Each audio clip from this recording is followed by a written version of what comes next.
मेरा सवाल है कि कोई मुखबिरी भी कर रहा है क्या हिंदुओं की? मतलब हिंदुओं का एग्जैक्ट लोकेशन पता सब पता होता है? हिंदुओं के पते वते कौन बता रहा है? ये जैसे हमने कश्मीर फाइल देखी थी, चावल गिराकर बता दिया कि वो चावल के कंटेनर में बैठा, मार दो उसको जाकर।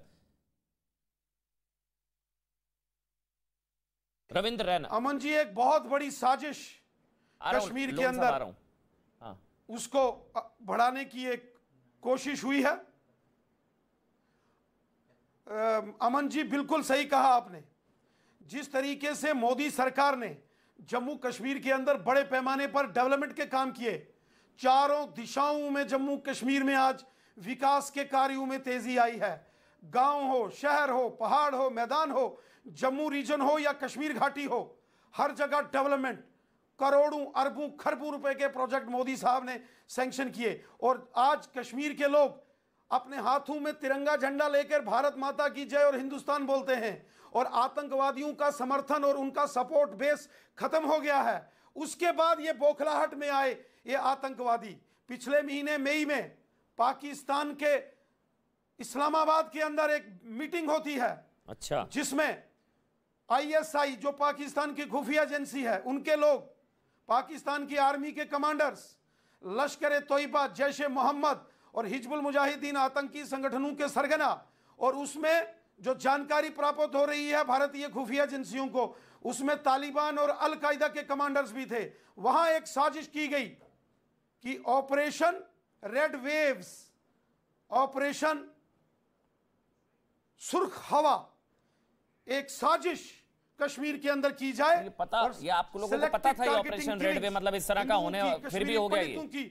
और वहां के रहने वाले जो सूफी संप्रदाय के जो मुसलमान हैं, जो पहाड़ी और गुजर समुदाय के लोग हैं, उनको निशाना बनाने की एक साजिश पाकिस्तानियों ने ऑपरेशन रेड वेव करके एक अभियान चलाने की कोशिश और साजिश की है। उसकी जानकारी हमारी एजेंसियों को मिली है और हमारी एजेंसीज ने उसके ऊपर पूरा एक योजना बनाई है। कड़ा प्रहार करेंगे। हमने ऑपरेशन टोपैक जो जनरल जियाउल हक ने 1990 के दशक में चलाया था, उसको निस्ते नाबूद किया है। ऑपरेशन रेड वेव का भी वही हाल करेंगे। इन पाकिस्तानी आतंकवादियों को जो देश के खिलाफ और हिंदुस्तान के खिलाफ और कश्मीरियों के खिलाफ साजिश कर रहे हैं, इनको एक एक को जमीन के पाताल से निकालकर इनको इनके गुनाहों की हम सजा देंगे। नहीं, अब मुझे बोल दीजिए, ये गारंटी दे दीजिए, एक और राहुल या एक और विजय या एक और रंजीत या एक और सतीश नहीं होगा? दे सकते हैं गारंटी? रैना जी, आप ही से सवाल है, वो गारंटी दे सकते हैं मेरे को कि नहीं? अमन भाई, अब मुझे होता ये एक सर्कल बन गया, आतंक का चक्र है। वो एक हत्या होगी, फिर प्रदर्शन होगा, फिर हम लोग डिबेट करेंगे, फिर पलायन होगा, फिर कुछ समय का सन्नाटा होगा, फिर एक और की हत्या होगी, फिर जो है प्रदर्शन होगा, फिर पलायन होगा, फिर शांति होगी। ये चक्र बगे, आतंक चक्र चल रहा है पिछले। अब अगला ये चक्र कहीं टूटेगा। अब एक और राहुल या एक और विजय या एक और वीरेंद्र या एक और सुपिंदर या एक और दीपक, अब एक और नहीं, एक नहीं होगा। दे सकते हैं आश्वासन? अमन जी, हम पिछले 32 वर्षों में पाकिस्तान से प्रॉक्सी जंग लड़ रहे हैं। अमन जी, हम पाकिस्तान के हर मंसूबे को हमने पहले भी विफल किया है, इस मंसूबे को भी विफल करेंगे। ये जो जघन्य अपराध, महापाप पाकिस्तानियों ने किया है, इसकी भारी कीमत पाकिस्तान को चुकानी पड़ेगी और हम सबको मिलकर यह लड़ना है। वो कश्मीरी पंडित हो या कश्मीरी मुसलमान हो, जम्मू का डोगरा हो, पहाड़ी कबीले के लोग हों या गुजर बकरवाल हों, यह हम सबको मिलकर पाकिस्तान की इस दहशतगर्दी से लड़ना होगा। क्योंकि यह लड़ाई कोई हिंदू और मुसलमान की लड़ाई नहीं है, यह देशभक्तों की और देश दुश्मन ताकतों के बीच की जंग है जो हम सबको मिलकर लड़नी है। और ठीक है सर, ये जंग इरफान हम हाफिज लोन जीतेंगे। हो गया, आ रहा हूं रैना साहब आऊंगा। इरफान हाफिज लोन, जो अभी सुरेंद्र राजपूत ने कहा, जो प्रेम शुक्ला ने कहा, जो सबका एक पक्ष है कि आतंकियों के खिलाफ ऑपरेशन अब और तेज करने का टाइम आ गया, घर में घुसकर मारने का टाइम आ गया, मेरे ख्याल से उनको सबक सिखाने का टाइम आ गया। लोन साहब, आपको भी लगता है कि अब घाटी में ऑपरेशन आतंकवादियों के खिलाफ और तेज होने चाहिए? देखिए, हमने इससे पहले भी आपको यही बात कही कि आप जो है आपकी इसमें जो है विरोधाभास है। आप सब लोगों ने कहा 370-35A जो है, जो कश्मीर में खून बह रहा है, ये उसके कारण बह रहा। आपने हटा दिया, 3 साल हो गए, फिर 90 से बदतर हालात हो गए। और उसके बाद आप देख रहे हैं कि अभी कोई हमारे बीजेपी के प्रवक्ता बोल रहे थे कि भाई, मेरी आवाज अगर आ रही है, मैंने सवाल पूछा, आतंकियों के खिलाफ ऑपरेशन तेज करने का टाइम आ गया, हाँ या ना? सुनिए, ऐसे जो इतना संवेदनशील मुद्दा होता है इसमें यस और नो नहीं कहा जाता है। कैसे बात कर रहे हैं, कैसा डिबेट आप ये कर रहे हैं? इसका जवाब नो भी हो सकता है कि नहीं, आतंकियों के खिलाफ ऑपरेशन मत करिए, इसका जवाब नो भी हो सकता है। मतलब मैं आपसे पूछ रहा हूँ, आतंकियों के खिलाफ ऑपरेशन तेज करने का टाइम आ गया है। ये तो सवाल ही वैसे मेरा जो है इसको ऑब्वियस सी बात है जवाब आ ही होगा। नहीं होते तो आज बीजेपी के अध्यक्ष से आप पूछते कि जो आपने शेयर की अरे वो छोड़िए ना लोन साहब, मैं पूछ रहा हूँ आतंकवादियों के खिलाफ ऑपरेशन तेज करने का टाइम आ गया है क्या?